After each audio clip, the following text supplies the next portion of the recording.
There are no corrupt spirits. In spirit reality, it is pure understanding. Now, a spirit can, in a sense, stay in the lower astral realm if it has what you consider to be unfinished business.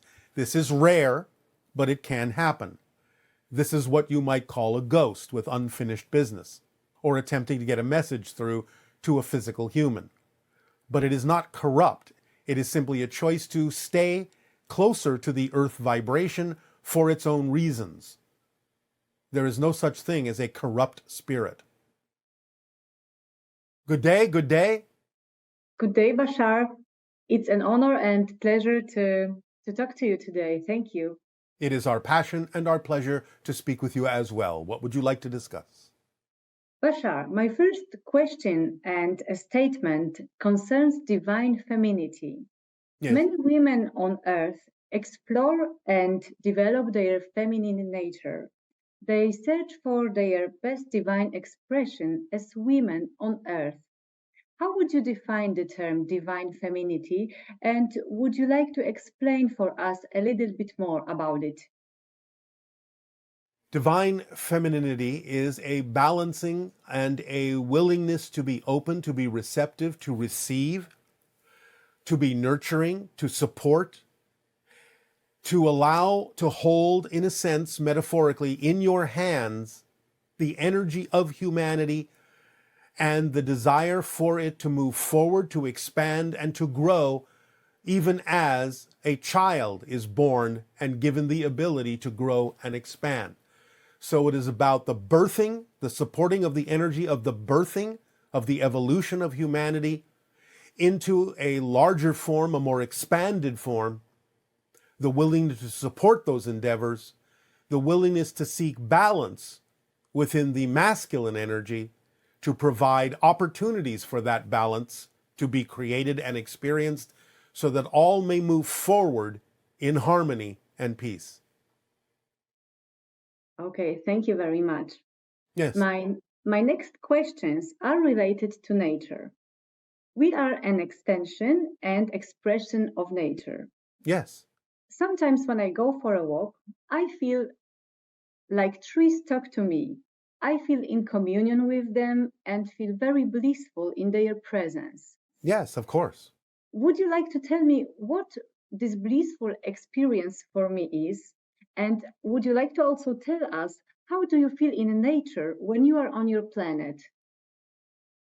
Well, as you do, but we know for a fact that everything is communicating with us and we communicate back. So we understand everything is made of consciousness. We understand that there is constant communication between everything, just as there is in the cells of your body with each other. And we respond to it, and we go with the flow of it, and it supports us and nurtures us and helps us move forward and helps us all together evolve into a new level and a new form. So the idea is to be open to it, open to receiving that communication, because it is there to help and guide and expand, to help all go together in harmony and move forward in that way, in that energy, in that vibration of love, unconditional love. Yes, thank you very much. Actually, my last question concerns unconditional love. You told us that unconditional love is a core vibration of everything. Yes. And it is the primary language of existence, a vibrational language. You also mentioned that, in a sense, we can learn to speak this language. And my question is, how can we learn the language of unconditional love? Through the actions that you take that are in alignment with your passion. Because remember, physical reality is a world of physical action. That's the language of physical reality. Actions, not words, not thoughts, actions. So when your actions are aligned with the unconditional love that you experience when you are acting on your passion, then you are speaking the language of unconditional love in physical terms. You are committing to the idea of the truth of your beingness, of your core vibration, your essential self, your connection to source, as existence itself. So it is through your actions, your demonstrations, your commitments to be an expression of unconditional love by acting on your passion that serves humanity best. Okay. Thank you very much. You helped You are me a very lot. welcome. I'm very grateful for this conversation. And our deep appreciation to you, Aveo. Aveyo.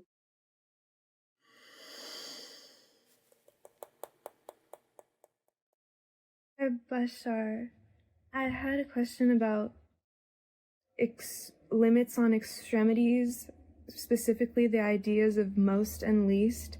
So we can obviously experience most and least from a human singular lifetime perspective, but I'm talking big picture, all that there is, all that is now, all that's ever been. Can there ever actually be any notions of most or least? Isn't it true that nothing can actually reach a point of most or least, including ourselves, including everything? So when you say your highest self, that idea and that relationship to what I just said is what I'm questioning. Thank you so much. When we refer to the idea of the higher self, the higher mind, we are actually talking about your soul, your true self, your soul self. Your soul self is in spirit. It is non-physical. It never leaves that. But it creates within itself the idea of a kind of dream or a projection called the physical mind in order to have a focused experience that you call physical reality. But that's happening within the soul. So the greater portion of the soul, still aware of itself as being a non-physical entity in spirit, in the spirit realm, it then sends energy, communications, messages from that portion of itself, talking in a sense to another portion of itself that you call the physical mind. This physical mind creates what you call the physical reality experience with a so-called physical body, which again is just a projection of spirit, of soul. It's happening within the soul, but it's made to seem as if it's not, so that you can experience the idea of time and space, change and growth, discovery, something new, rather than simply being in a timeless state where you know everything you need to know. So in order to grow, in order to have new discoveries, you create this experience called physical reality within the soul.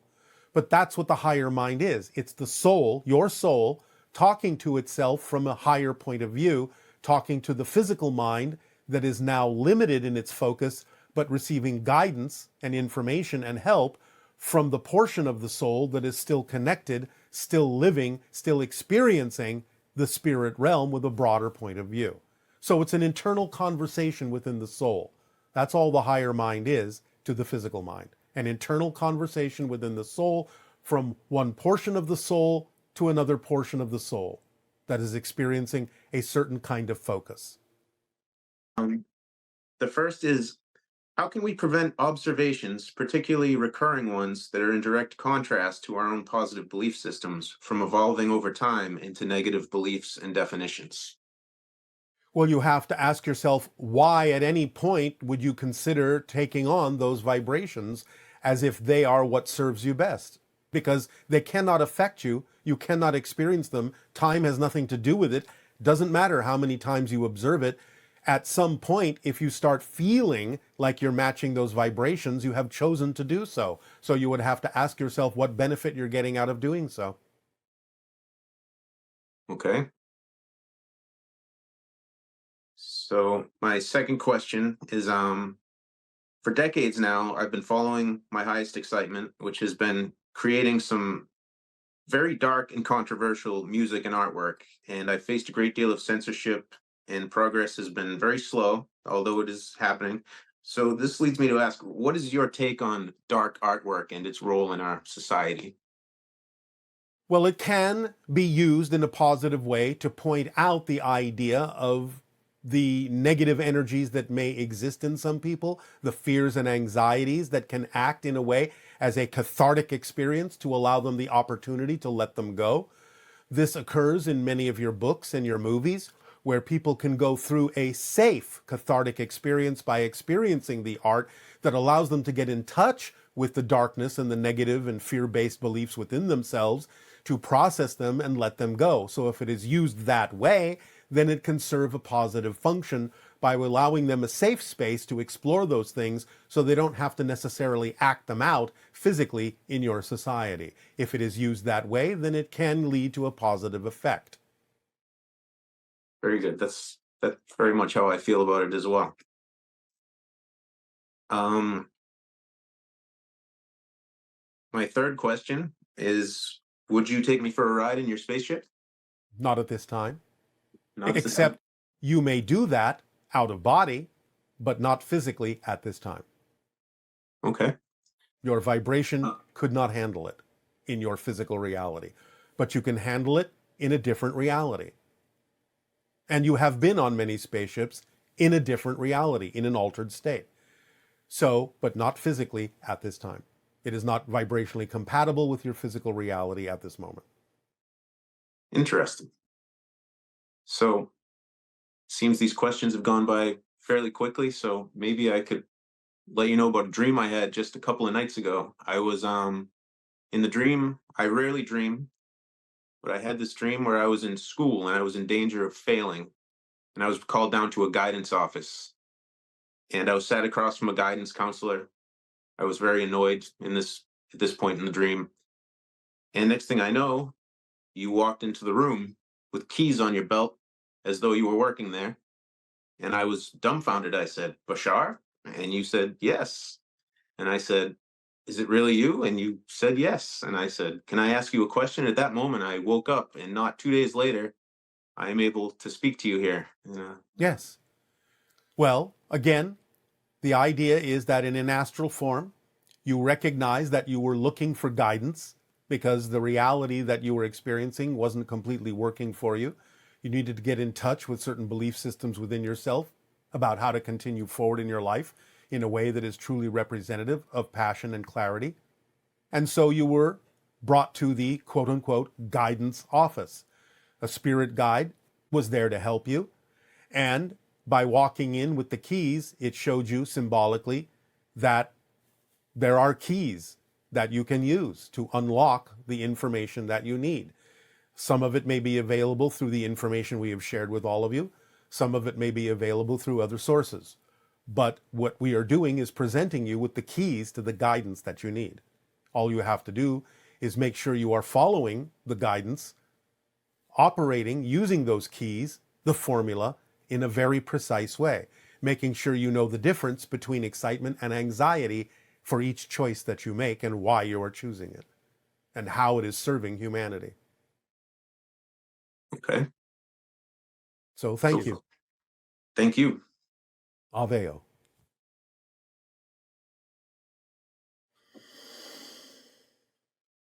Hi, my name is Adam. I'm at the very beginning of my spiritual path. I heard about you from my psychologist, who is really fan of you, likes watching your videos, your perspectives, etc., etc. My question is, what do you know about the Shroud of Turin? Because there are some research which proves the thesis that Jesus was resurrected, and this, the evidence prove that Christianity is right, yeah. And I would ask you, what do you think about it? And what's your perspective about the Shroud of Turin? Thanks for your answer. It is real. It is an impression of the body of Jesus. When it elevated vibrationally, it left an impression in the cloth. When it transitioned from one state to another, it was a high vibration that created a certain effect in the cloth that imprinted the form of the body within the cloth. Transition to a higher state, yes, you would call it a resurrection, but it was really a shift to a higher state of being and coming out as a quasi-physical being, shifting to a higher state of physical reality that gives off a form of energy, a higher vibrational frequency felt by all those who came in contact with that form of Yeshua, who then ascended by simply shifting the vibration even higher and disappearing into another realm, another reality, a spirit realm, which was perceived by humans as if rising from the earth. But what was actually happening was a shifting of the vibration into the spirit realm. Hello, Bashar. And to you, good day. I followed the formula, and here I am. I'm super excited. It's like winning the lotto. Oh, all right, if you say so. I've got 3 questions for you. Yes.